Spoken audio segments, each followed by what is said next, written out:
श्रीगुरुभ्यो नमः। श्रीविष्णुसहस्रनामस्तोत्रम्। ॐ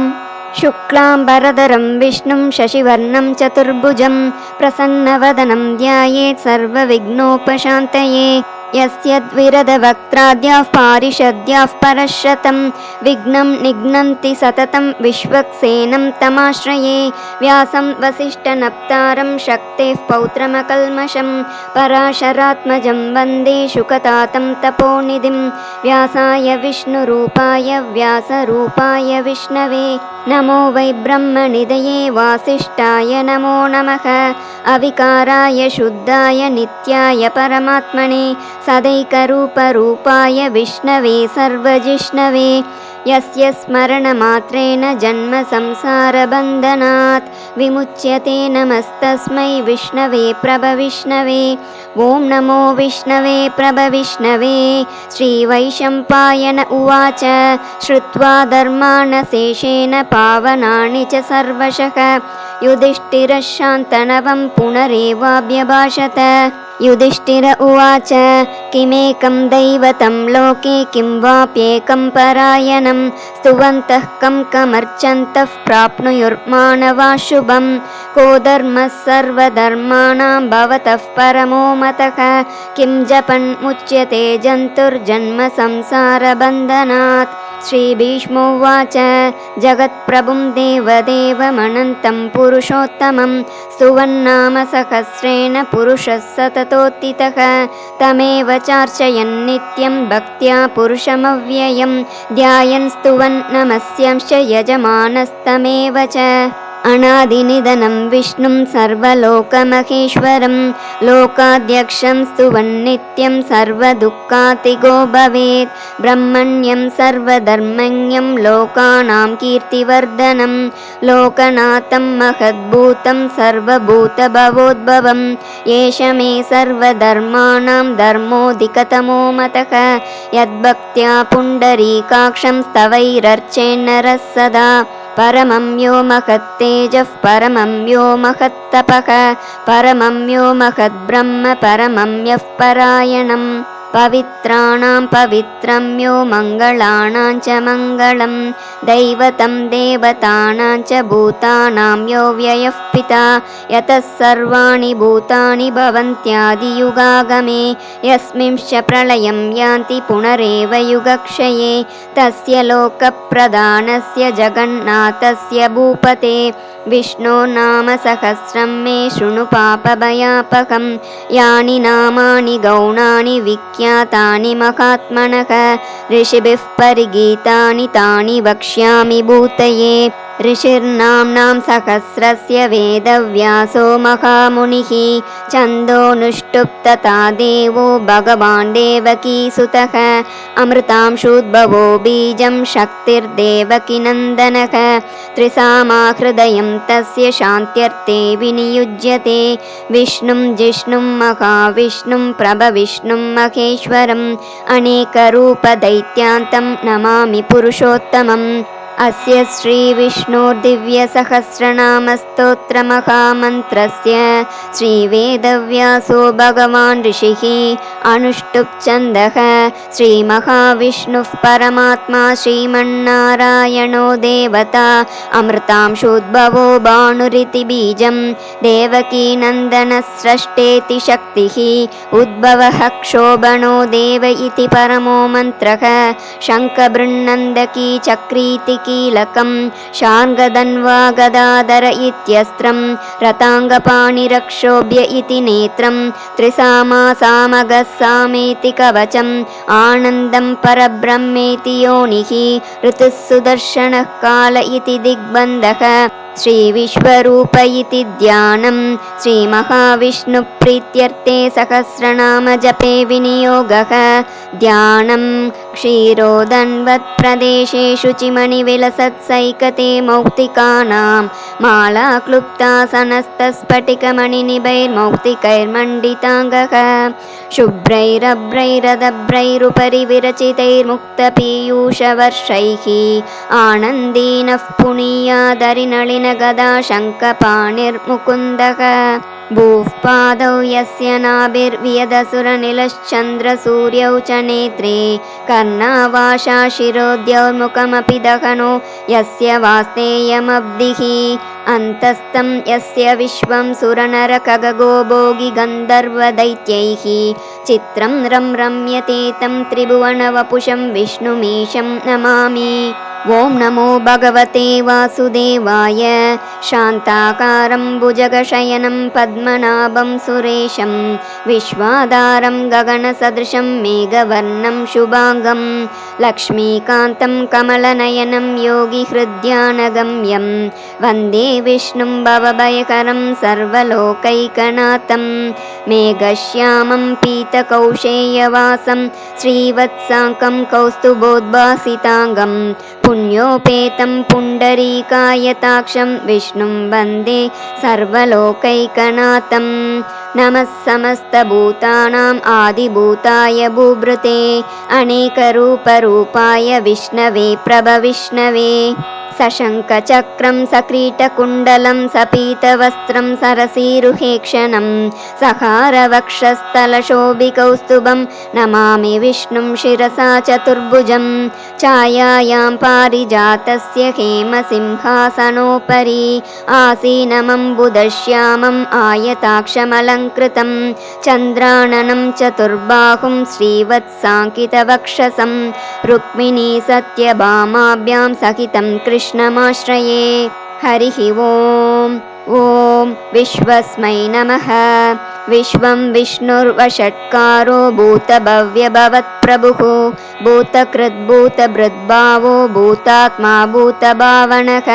भूतात्मा परमात्मा च मुक्तानां परमागतिः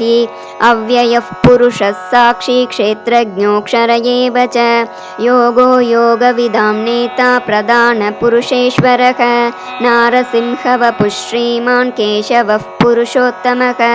सर्वशिवस्तानुर्भूतादिर्निधिरव्ययः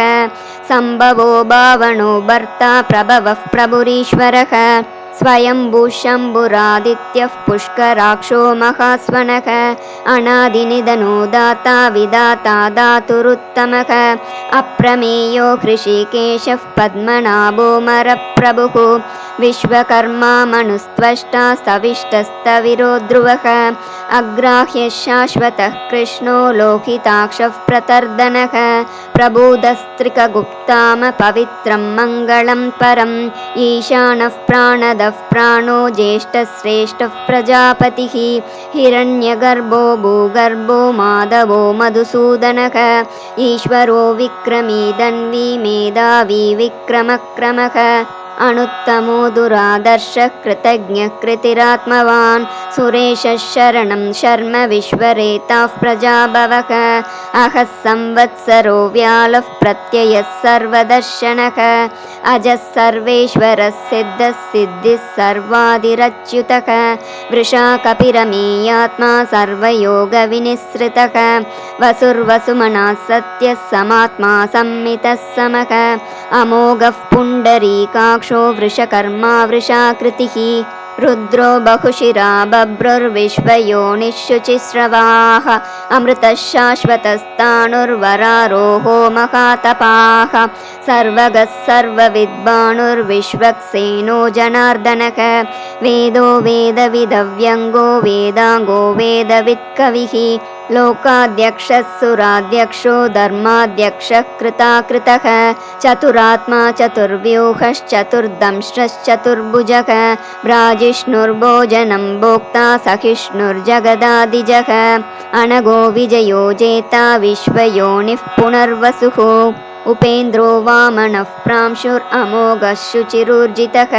अतीन्द्रः सङ्ग्रहः सर्गो धृतात्मा नियमो यमः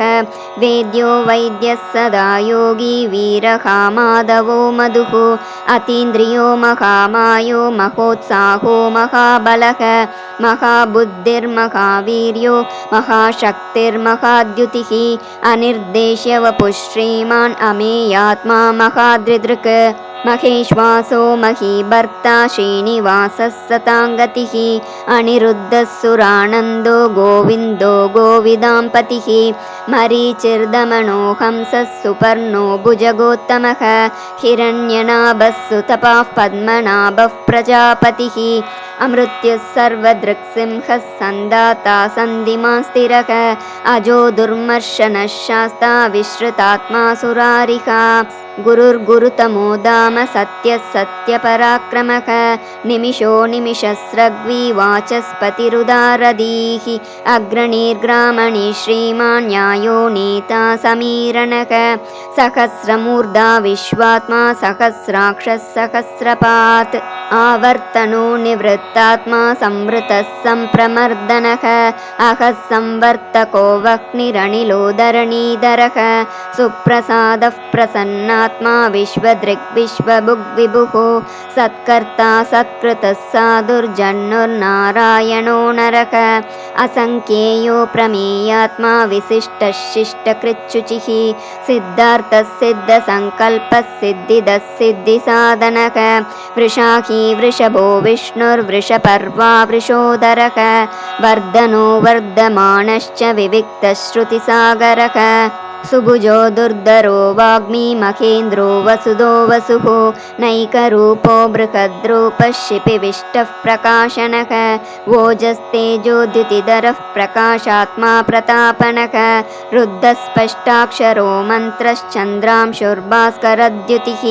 अमृतांशुद्भवो भानुः शशबिन्दुः सुरेश्वरः औषधं जगतः सेतुः सत्यधर्मपराक्रमः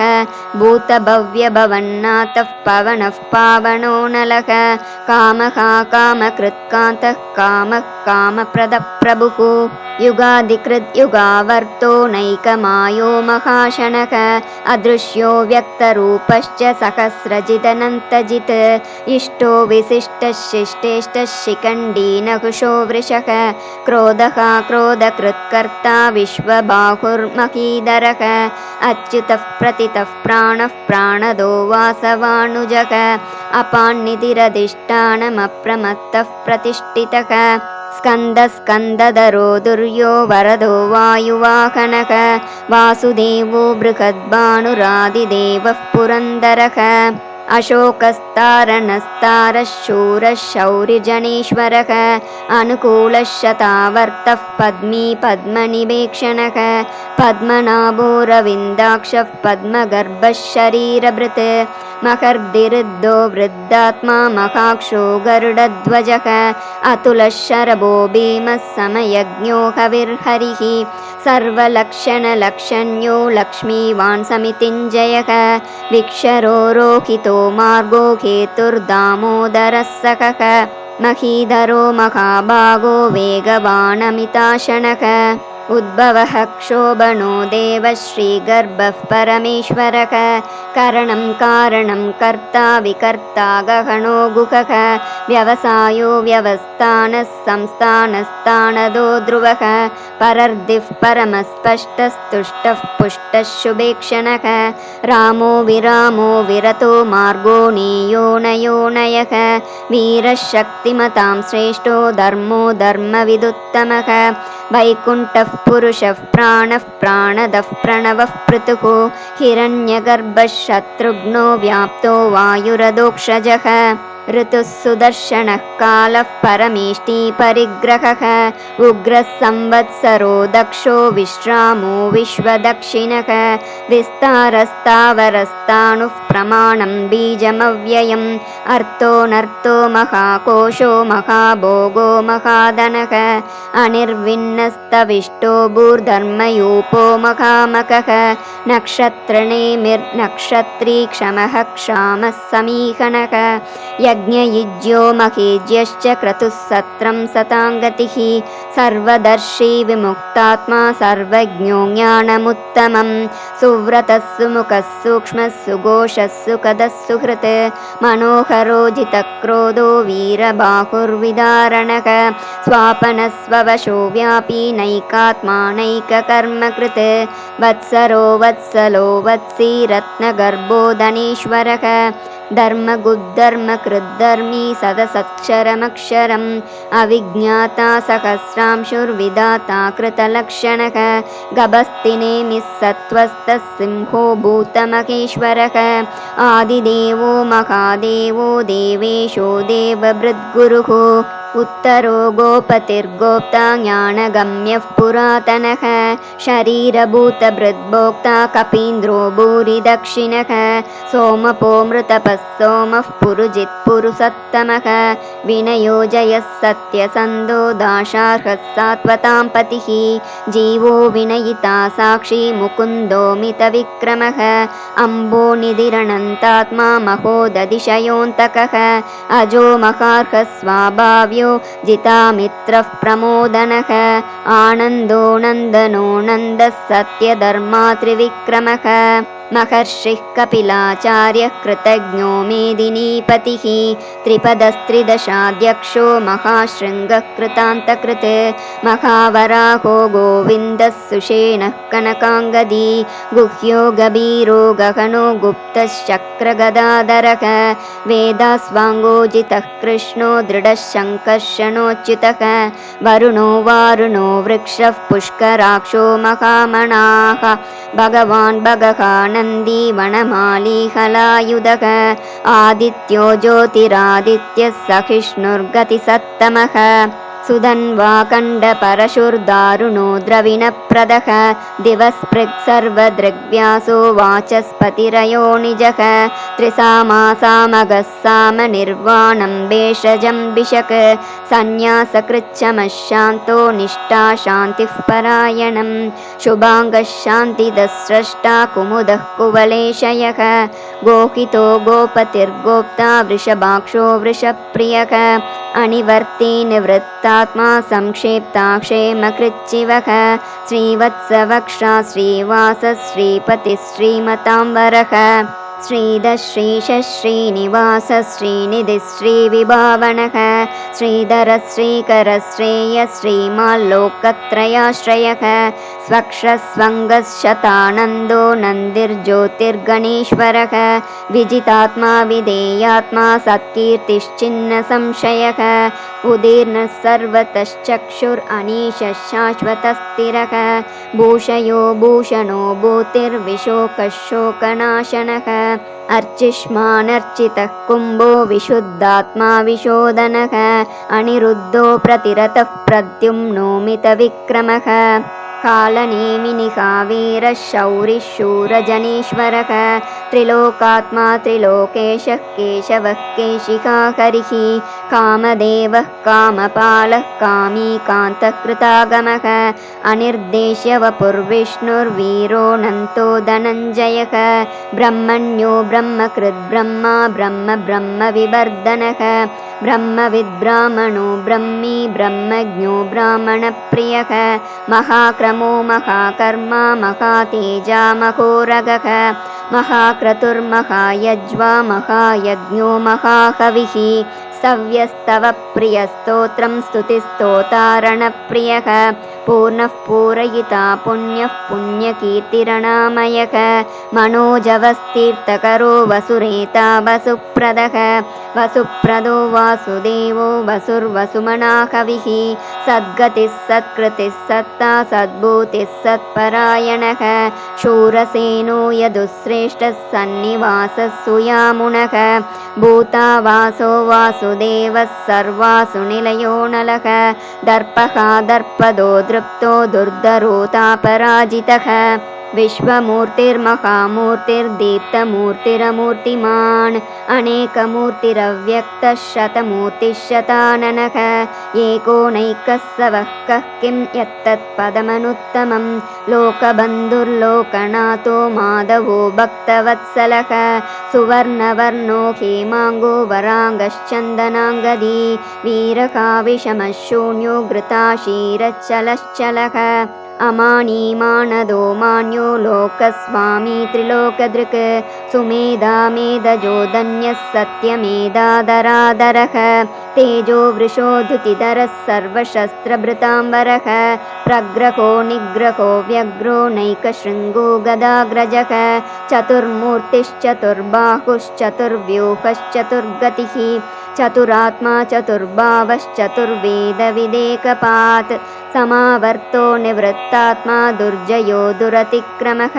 दुर्लभो दुर्गमो दुर्गो दुरावासो दुरारिहा शुभाङ्गो लोकसारङ्गः सुतन्तुस्तन्तुवर्धनः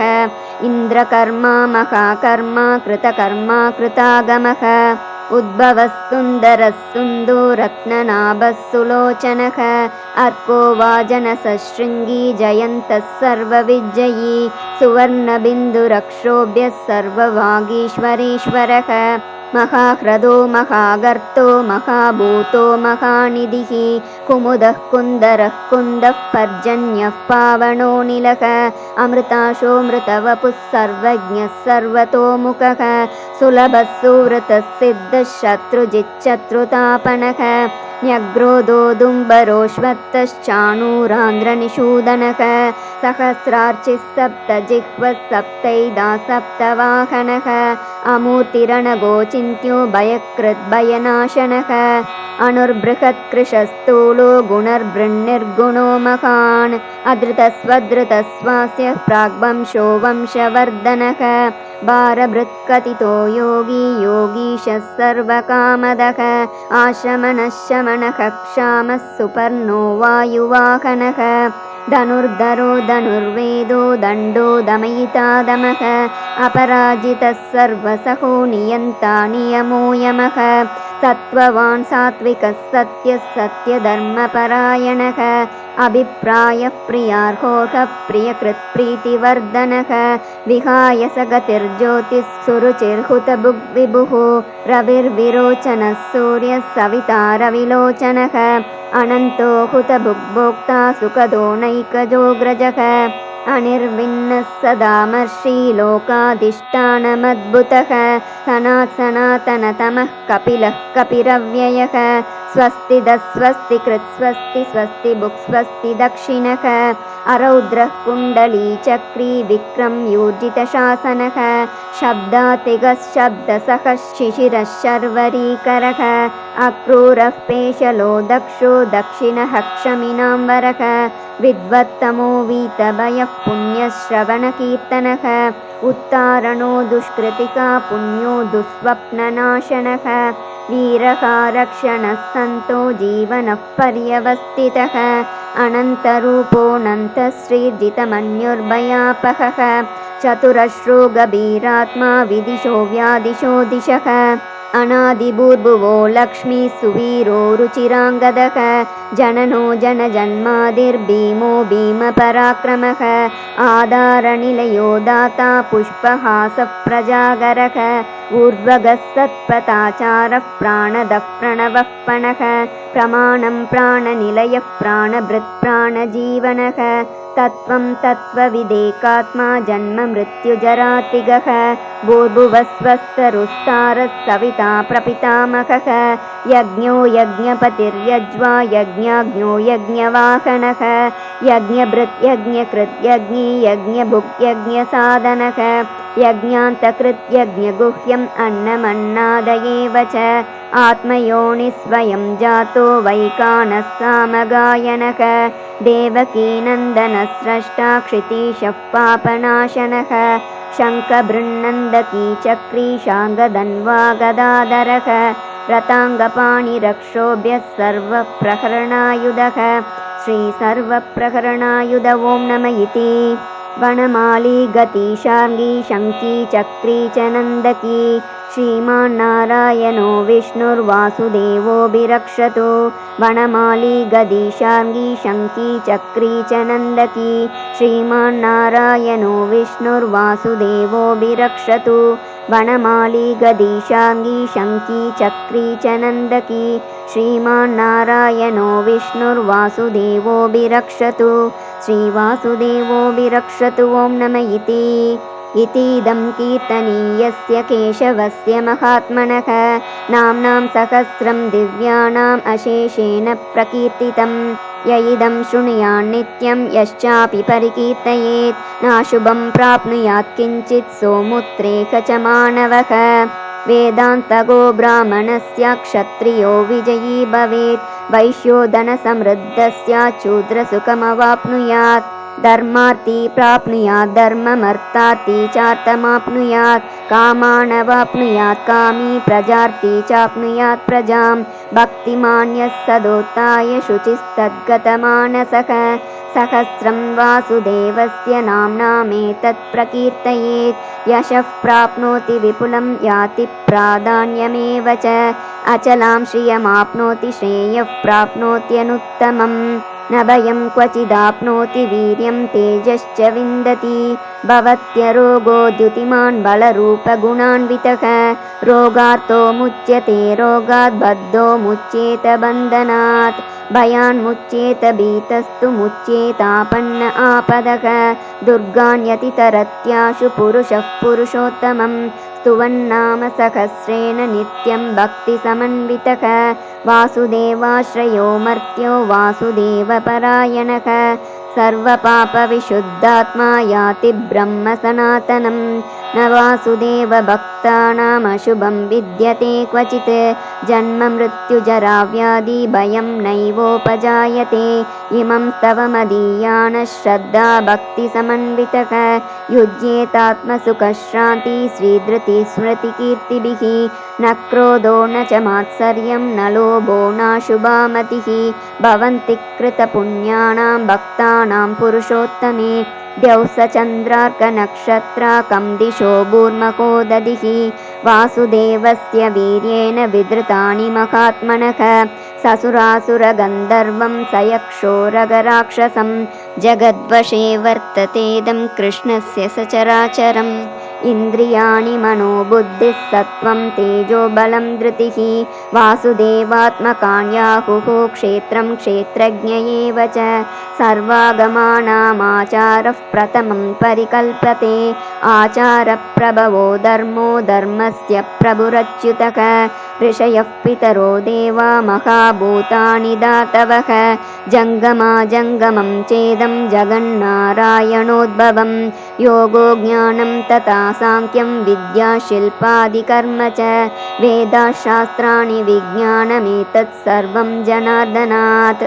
एको विष्णुर्महद्भूतं पृथग्भूतान्यनेकशः त्रिलोकान् व्याप्य भूतात्मा भुङ्क्ते विश्वभुगव्ययः इमं स्तवं भगवतो विष्णुर्व्यासेन कीर्तितं पठेद्य इच्छेत् पुरुषः श्रेयः प्राप्तुं सुखानि च विश्वेश्वरमजं देवं जगतः प्रभुमव्ययं भजन्ति ये पुष्कराक्षं न ते यान्ति पराभवं न ते यान्ति पराभवम् ॐ नम इति अर्जुन उवाच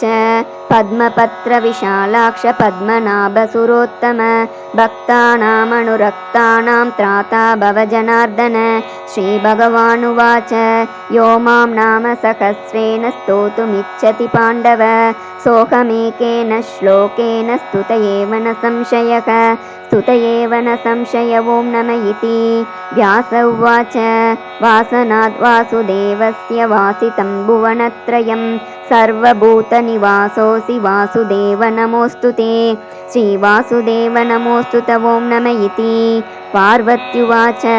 केनोपायेन लघुना विष्णो नाम सहस्रकं पठ्यते पण्डितैर्नित्यं श्रोतुमिच्छाम्यहं प्रभो ईश्वर उवाच श्रीराम राम रामेति रमे रामे मनोरमे सहस्रनाम तत्तुल्यं रामनामवरानने श्रीराम राम रामेति रमे रामे मनोरमे सहस्रनाम तत्तुल्यं रामनामवरानने श्रीराम राम रामेति रमे रामे मनोरमे सहस्रनाम तत्तुल्यं रामनामवरानने श्रीरामनामवरानन ॐ नम इति ब्रह्मोवाच नमोस्तवनन्ताय सहस्रमूर्तये सहस्रपादाक्षि शिरोरुबाहवे सहस्रनाम्ने पुरुषाय शाश्वते सहस्रकोटियुगधारिणे नमः श्रीसहस्रकोटियुगधारिणे ॐ नम इति। सञ्जय उवाच यत्र योगेश्वरः कृष्णो यत्र पार्थो धनुर्धरः तत्र श्रीर्विजयो भूतिर्ध्रुवा नीतिर्मतिर्मम। श्रीभगवानुवाच अनन्याश्चिन्तयन्तो मां ये जनाः पर्युपासते तेषां नित्याभियुक्तानां योगक्षेमं वहाम्यहम्। परित्राणाय साधूनां विनाशाय च दुष्कृतां धर्मसंस्थापनार्थाय सम्भवामि युगे युगे। आर्ता विषण्णा शिथिलाश्च भीताः घोरेषु च व्याधिषु वर्तमानाः संकीर्त्य नारायण शब्दमात्रं विमुक्तदुःखा सुखिनो भवन्तु। आर्ता विषण्णा शिथिलाश्च भीताः घोरेषु च व्याधिषु वर्तमानाः संकीर्त्य नारायण शब्दमात्रं विमुक्तदुःखा सुखिनो भवन्तु।